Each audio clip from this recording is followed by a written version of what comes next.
بزرگان محترم، عزیزان ملت، نوجوانان اسلام اور میری دینی و اسلامی ماں اور بہنوں، آج ہماری گفتگو کا عنوان ہے اپنے دوست و احباب کے ساتھ خوش طبعی کی باتیں کرنے اور مزاح کرنے کے سلسلے میں رسول اللہ صلی اللہ علیہ وسلم کا عمل اور ہمارا معاشرہ۔ عربی زبان میں دو لفظ استعمال ہوتے ہیں، نمبر 1 مزاح، نمبر 2 سخریہ۔ مزاح میم کے زیر کے ساتھ بھی ہے اور میم کے پیش کے ساتھ بھی، البتہ میم کے پیش کے ساتھ مزاح کے اس میں مصدر ہے جس کے معنی ہی خوش طبعی اور ظرافت، اور میم کے زیر کے ساتھ مزاح مازح یمازح ممازحۃ باب مفاعلت کا مصدر ہے جس کے معنی ہی خوش طبعی کرنا، ہنسی مذاق کرنا، اور سخریہ کے معنی بھی ہنسی مذاق کرنے کے ہیں۔ لیکن مزاح اور سخریہ کے درمیان فرق یہ ہے کہ مزاح کا لفظ اس خوش طبعی اور ہنسی مذاق پر بولا جاتا ہے جس سے نہ کسی کا دل دکھتا ہو اور نہ ہی کسی کے دل کو تکلیف پہنچتی ہو۔ ایسی خوش طبعی کی باتیں کرنا اور مذاق کرنا کبھی کبھار ہو تو اسلام میں جائز اور مباح ہے، کیونکہ کبھی کبھار خوش طبعی کی باتیں کرنا اور اپنے ساتھیوں سے مذاق کرنا شریعت کے حدود میں رہ کر مزاج کے تندرست اور طبیعت کے سلامتی کی علامت اور نشانی ہے۔ یہ رسول اللہ صلی اللہ علیہ وسلم کی پسندیدہ سنت ہے، کیونکہ رسول اللہ صلی اللہ علیہ وسلم بھی اپنے ساتھیوں کے ساتھ خوش طبعی، مزاح، ظرافت اور ہنسی مذاق کی باتیں کرتے تھے۔ اس سے رسول اللہ صلی اللہ علیہ وسلم کا مقصد اپنے ساتھیوں کی دل بستگی، دل جمعی، خوش طبعی اور آپس میں ایک دوسرے سے مانوس کرنا اور آپس میں ایک دوسرے سے میل جول، محبت اور تعلق کو مضبوط کرنا تھا۔ سیرت کی کتابوں میں حضور صلی اللہ علیہ وسلم کے خوش طبعی کے مختلف واقعات ملتے ہیں۔ چنانچہ حضرت انس رضی اللہ تعالی عنہ سے رسول اللہ صلی اللہ علیہ وسلم کا ایک بوڑھی خاتون سے مذاق، ظرافت اور خوش طبعی کی باتیں کرنے کا واقعہ اس طرح منقول ہے کہ حضرت انس رضی اللہ تعالی عنہ فرماتے ہیں کہ ایک عمر رسیدہ بوڑھی عورت رسول اللہ صلی اللہ علیہ وسلم کے پاس آئی اور کہا، اے اللہ کے رسول، آپ دعا فرمائیے میں جنت میں چلی جاؤں۔ اس وقت حضور صلی اللہ علیہ وسلم نے اس بوڑھیا سے کہا، اماں سنو، جنت میں بوڑھیاں نہیں جاتی۔ یہ سن کر وہ بوڑھی عورت روتی ہوئی واپس جانے لگی تو آپ صلی اللہ علیہ وسلم نے اپنے صحابہ سے فرمایا، جاؤ اس خاتون کو بتا دو کہ عورتیں اپنے بوڑھاپے کے ساتھ جنت میں نہیں جاتی، بلکہ عورتیں جوان اور کنواری بنا کر جنت میں بھیجی جائیں گی۔ رسول اللہ صلی اللہ علیہ وسلم کا بڑھیا سے یہ کہنا کہ بوڑھی عورتیں جنت میں نہیں جاتیں مذاق اور خوش طبعی کے لیے تھا، اور حقیقت بھی یہی ہے۔ کہ کوئی عورت چاہے کتنی بوڑھی ہو کر انتقال کر جائے پھر بھی وہ بوڑھی ہونے کی حالت میں جنت میں نہیں جائے گی، بلکہ اس کو جوان باکرہ بنا کر جنت میں داخل کیا جائے گا۔ چنانچہ ارشاد خداوندی ہے، انا انشأناہن انشاء فجعلناہن ابکارا، ہم جنت کی عورتوں کو پیدا کریں گے جیسا کہ پیدا کیا جاتا ہے، اور ہم ان کو کنواری بنا دیں گے۔ رسول اللہ صلی اللہ علیہ وسلم کے خوش طبعی کا دوسرا واقعہ بھی حضرت انس رضی اللہ تعالی عنہ ہی سے ترمذی اور ابو داؤد شریف میں مروی ہے۔ حضرت انس رضی اللہ تعالی عنہ فرماتے ہیں کہ ایک شخص رسول اللہ صلی اللہ علیہ وسلم سے سواری کا ایک جانور مانگا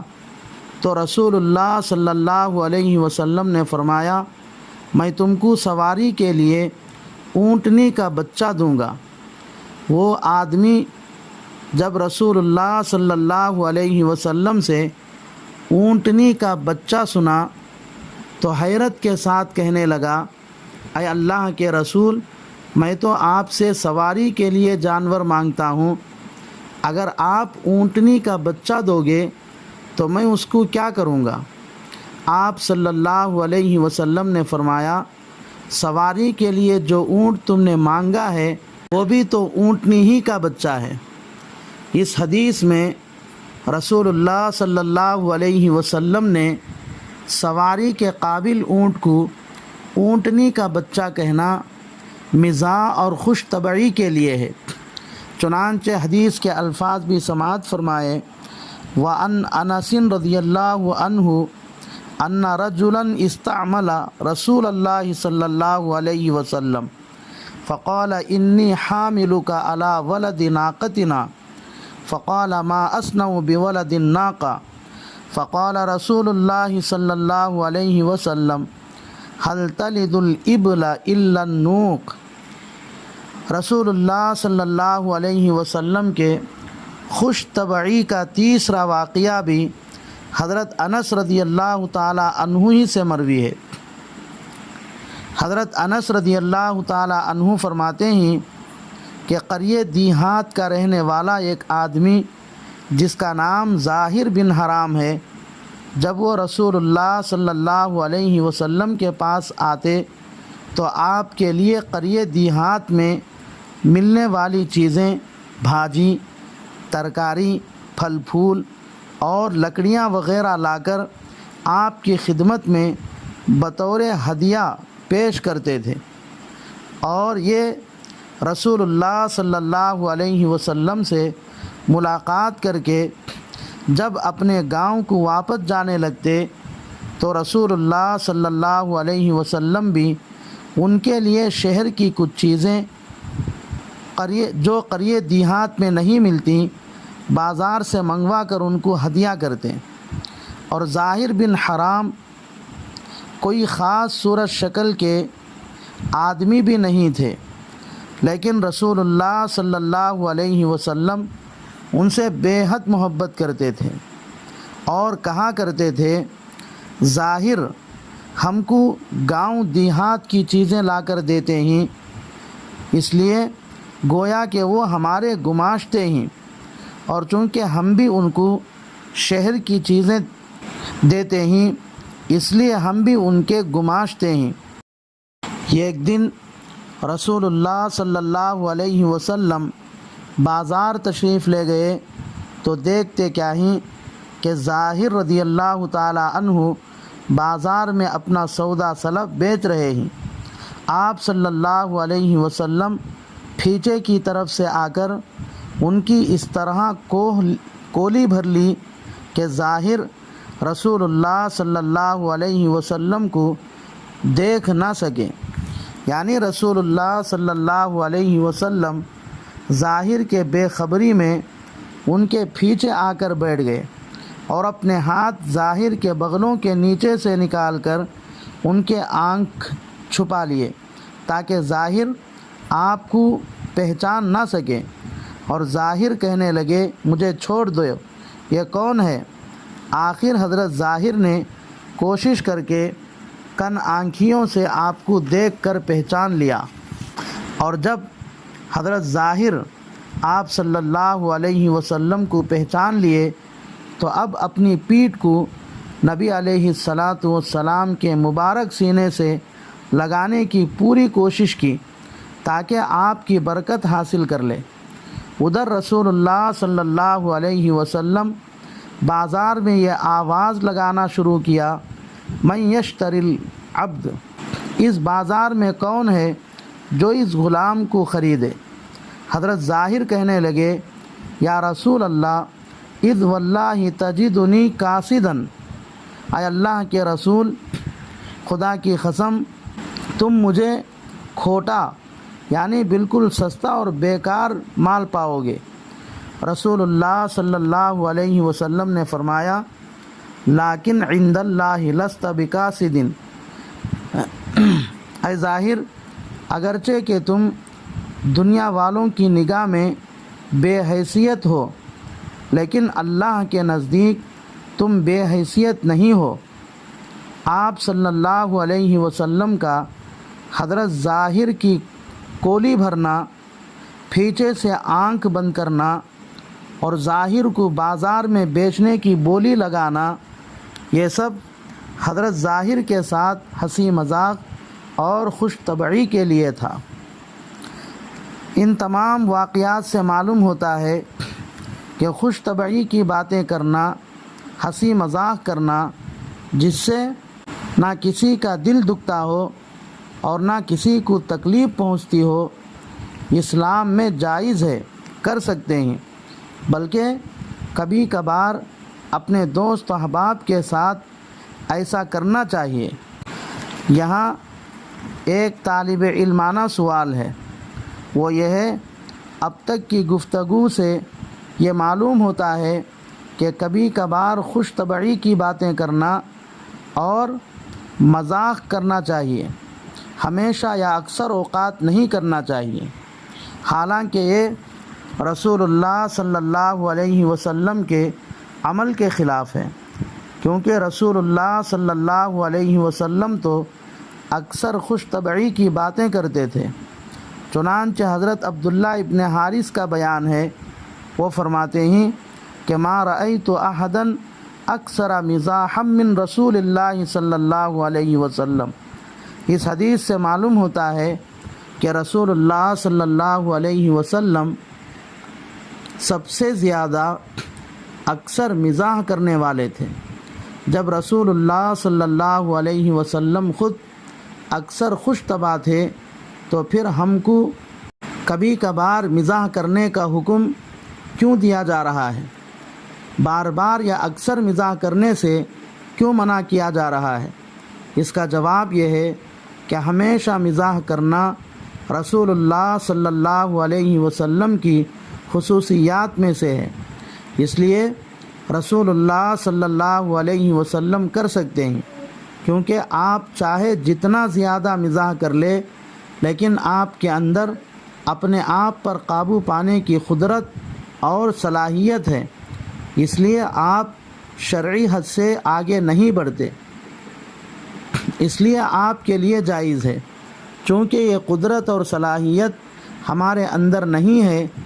اس لیے اگر ہم اکثر مزاح کرنے لگیں گے تو ہم شرعی حدود پار کر جانے کا شدید خوف ہے، پھر کئی اعتبار سے نقصان ہوگا۔ مثال کے طور پر جب بار بار مزاح ہو تو چونکہ اس سے بہت زیادہ ہنسنا اور قہقہہ لگانا پڑتا ہے، اور حد سے زیادہ ہنسنے اور قہقہہ لگانے سے دل مردہ، ذہن کن اور مزاج میں بے حسی آ جاتی ہے، جس کے نتیجے میں یہ ذکر الہی سے غافل ہو جاتا ہے، نیز دین کے بارے میں غور و فکر کرنے اور اشاعت دین کے کاموں سے دور ہو جاتا ہے، اور ہر وقت مذاق کرتے رہنے سے اپنے ساتھیوں کے دلوں سے ہمارا وقار ختم ہو جاتا ہے، اس سے اکثر دوسروں کو تکلیف پہنچتی ہے، جس کے نتیجے میں آپس میں بغض و اناد اور دشمنی پیدا ہو جاتی ہے۔ اس لیے حد سے زیادہ مذاق مناسب نہیں ہے، اور اگر خوش طبعی اور مذاق کرنے سے کسی کا دل دکھتا ہے یا کسی کو تکلیف پہنچتی ہے تو اس کو سخریہ کہتے ہیں، اور یہ اسلام میں ناجائز اور حرام ہے، کیونکہ اس طرح مذاق کرنے سے رسول اللہ صلی اللہ علیہ وسلم نے منع فرمایا ہے۔ چنانچہ ترمذی شریف میں حضرت عبداللہ ابن عباس رضی اللہ تعالی عنہما کی روایت ہے، نبی کریم صلی اللہ علیہ وسلم نے فرمایا، لا تماری اخا کا، تم اپنے مسلمان بھائی سے جھگڑا مت کرو، ولا تمازجہ، اور اپنے مسلمان بھائی سے ایسا مذاق مت کرو جس سے اس کو تکلیف پہنچے، ولا تعدہ موعدا فتخلفہ، تم وعدہ کر کے خلاف ورزی نہ کرو۔ یہ تھی تعلیم رسول اللہ صلی اللہ علیہ وسلم کی اپنے دوست و احباب سے مذاق اور خوش طبعی کی باتیں کرنے والوں کے لیے۔ لیکن ماحول اور معاشرے میں مسلمانوں کا کیا حال ہے؟ آج کل ہمارے مسلمان بھائی اپنے دوست و احباب کے ساتھ ایسا مذاق کرتے ہیں جس سے وہ لوگ سب کے سامنے شرمندہ ہو جاتے ہیں۔ بعض جاہل قسم کے مسلمان تو مذاق میں اپنے دوست و احباب کے ماں بہن کی گالیاں دے دیتے ہیں۔ ایسے لوگوں کو اللہ سے ڈرنے کی ضرورت ہے، ان کو مذاق کے یہ طور طریقے بدلنے کی ضرورت ہے، ورنہ خدا کا عذاب ان کو نہیں چھوڑے گا۔